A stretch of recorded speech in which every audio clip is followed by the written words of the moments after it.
इमरान खान साहब की घड़ी के बारे में कई चीज़ें सामने आई और अब ये स्टोरी आहिस्ता आहिस्ता खुलती चली जा रही है।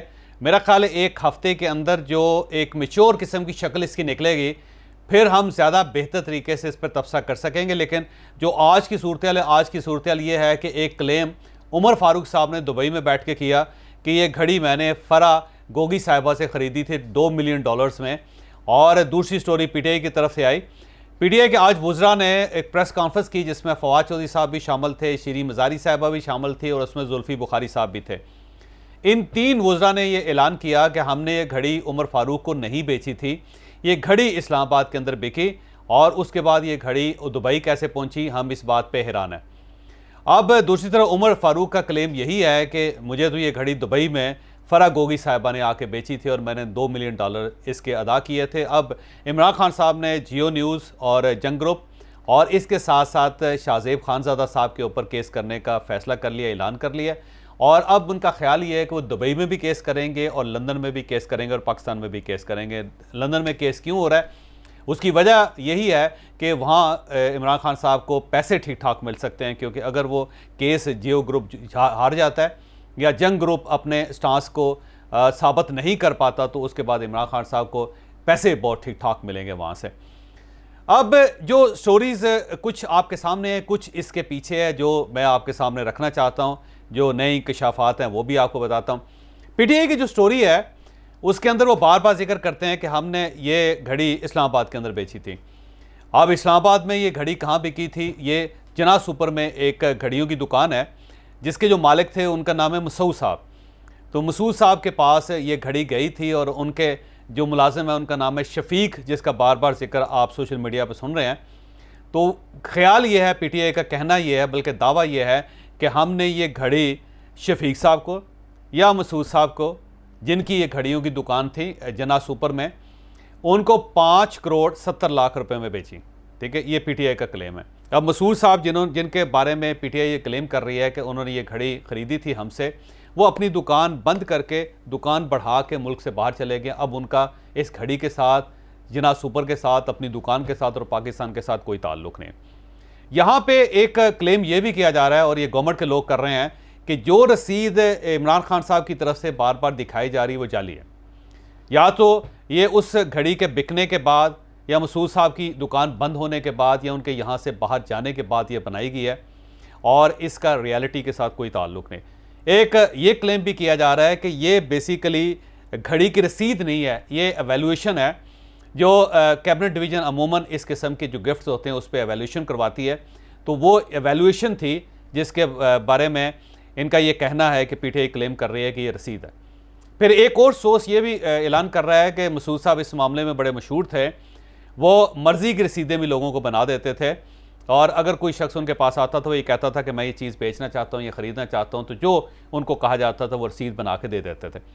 फिर एक क्लेम ये भी किया जा रहा है कि मसूद साहब की इतनी वर्थ नहीं थी, इतनी उनकी पसली नहीं थी कि वो 5 करोड़ 70 लाख रुपए इस तरह दे सकते, क्योंकि उनके पास इतनी कैश अवेलेबल नहीं थी।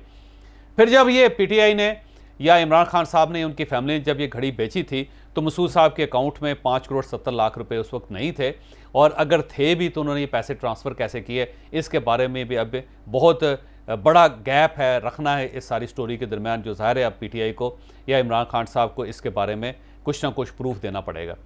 फिर एक और बात जो बार बार की जा रही है वो ये, इमरान खान साहब को कोट किया जा रहा है, कुछ सहाफ़ी हैं जो कोट कर रहे हैं उनको, कि इमरान खान साहब ने हमारे सामने ये एतराफ़ किया था कि घड़ी बिकने के 4 महीने बाद मुझे पता चला था कि घड़ी बिक गई है।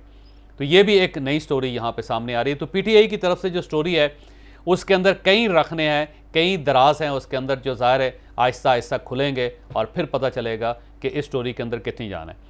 दोस्तों, जो उमर फारूक साहब हैं उनके बारे में बहुत नई नई चीज़ें निकल रही हैं। उनके बारे में ये पता चल रहा है कि उनके खिलाफ 145 केस थे। उन्होंने नॉर्वे की हिस्ट्री के सबसे बड़े जो बैंकिंग स्कैम था वो उमर फारूक साहब ने किया था। फिर इनके 3 भाई इस वक्त जेल के अंदर हैं और ये खुद नॉर्वे वापस नहीं जा सकते, इनकी नेशनलिटी वहाँ पे सीज़ कर ली गई है।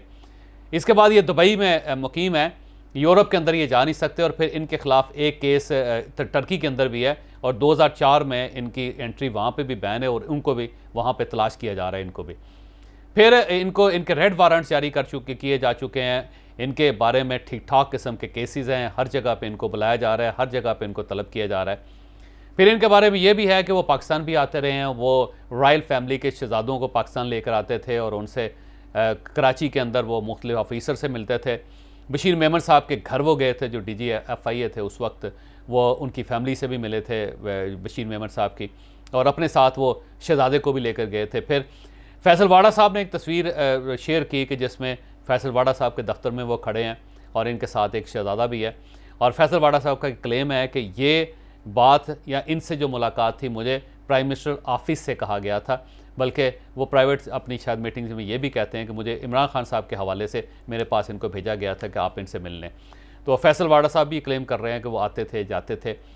गवर्नर हाउस कराची के अंदर भी इनकी प्रेजेंस थी, वहाँ पे भी जाते थे। चीफ मिनिस्टर सिंध से भी वो मुलाकात करते थे, आसिफ अली जरदारी साहब के दोस्तों से भी मिलते थे। कुछ लोग ये भी कहते हैं कि आसिफ अली जरदारी साहब के साथ भी उनकी मुलाकातें थी।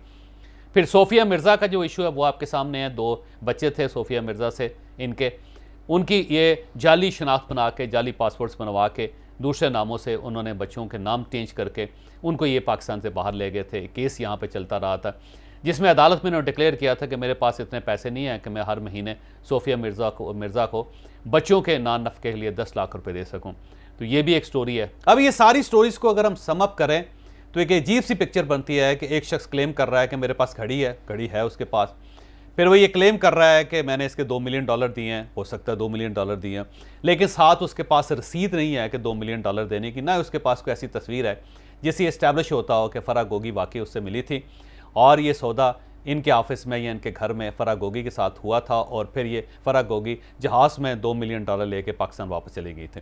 ये अभी चीज़ ये साबित नहीं हो रही, उसके पास कोई प्रूफ नहीं है। दोस्तों, जो पीटीआई का क्लेम है वो ये कह रहे हैं कि हमने ये घड़ी इस्लामाबाद के अंदर बेची थी, किसको बेची थी इसके बारे में वो श्योर नहीं है, ना वो जिक्र कर रहे हैं। वो शफीक नाम के एक बंदे का जिक्र कर रहे हैं जिसके बारे में किसी को कुछ पता नहीं, और वो ये पता चल रहा है कि वो एक मुलाजिम भी था वहाँ पे घड़ियों की दुकान में, इससे ज़्यादा उसकी वर्थ नहीं। फिर अगर वो मालिक है मसूद खान तो उसके पास इतने पैसे नहीं थे कि वो 5 करोड़ 70 लाख रुपए की घड़ी खरीद सकता, और ये सारी चीज़ें। फिर इसके बाद ये भी कहा जा रहा है कि ये घड़ी 1 अरब 70 करोड़ रुपए की थी। अब अगर वाकई 1 अरब 70 करोड़ रुपए की थी तो फिर ये कौड़ियों के मूल क्यों बेचेगी पाकिस्तान के अंदर? क्या किसी को इसकी वर्थ का पता नहीं था?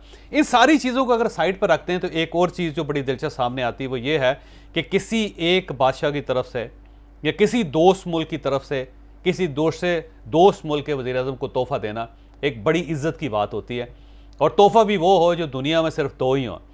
यानी 2 ही घड़ियाँ बनी थी, एक जो वली अहद हैं सऊदी अरेबिया के, वो अपने बाजू में बांधते, और दूसरी उन्होंने इमरान खान साहब को दे दी।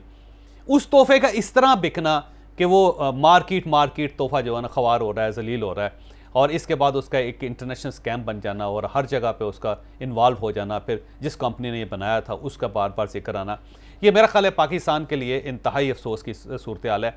यानी हम ये साबित कर रहे हैं कि हम ज़हनी तौर पे, अखलाकी तौर पे इतने घटिया लोग हैं कि हमें अगर कोई तोहफ़ा भी मिल जाए तो हम उसे बाज़ार में बेचते हैं, और बाज़ार में बेचते भी बड़े ऐसे भोंडे तरीके से हैं कि बाद में उसका स्कैंडल बन जाता है। तो मेरा ख्याल है इसमें विक्टिम ना इमरान खान साहब हैं, ना ही ये मौजूदा गवर्नमेंट है, ना ही उसमें उमर फारूक है, ना ही उसमें फराह गोगी है, ना ही उसमें वो मसूद है जिसने घड़ी ख़रीदी थी या जिसको बेची गई थी, और ना ही जुल्फ़ी बुखारी साहब है जिनका नाम अब आने वाले दिनों में बार बार आएगा, क्योंकि ये क्लेम किया जा रहा है कि ये घड़ी जुल्फ़ी बुखारी साहब के पास थी और वही इस घड़ी को कभी इधर ले जाते थे, कभी उधर ले जाते थे, कभी उधर जाती थी, कभी इधर आती थी। तो अब जुल्फ़ी बुखारी साहब जो हैं उनका नाम भी बार बार आएगा, विक्टिम वो भी नहीं है। विक्टिम इसमें सिर्फ और सिर्फ एक है और उसका नाम है पाकिस्तान। यानी इस सारी घड़ी के चक्कर में पूरे पाकिस्तान को बेइज्जत कर दिया गया। मेरा ख्याल ये है कि हुकूमत को, सारे सियासतदानों को और इस्टेब्लिशमेंट को बैठ के ये फैसला करना पड़ेगा कि हमें अपनी गंदी शलवारें इस तरह ओपनली मार्केट के अंदर नहीं फेंकनी चाहिए, अपने गंदे कपड़े मार्केट में नहीं धोने चाहिए, क्योंकि इससे पाकिस्तान सफ़र करता है। तो खुदा का वास्ता है पाकिस्तान का ख्याल रखें, ये घड़ियाँ घोड़ी बड़ी छोटी चीज़ें हैं।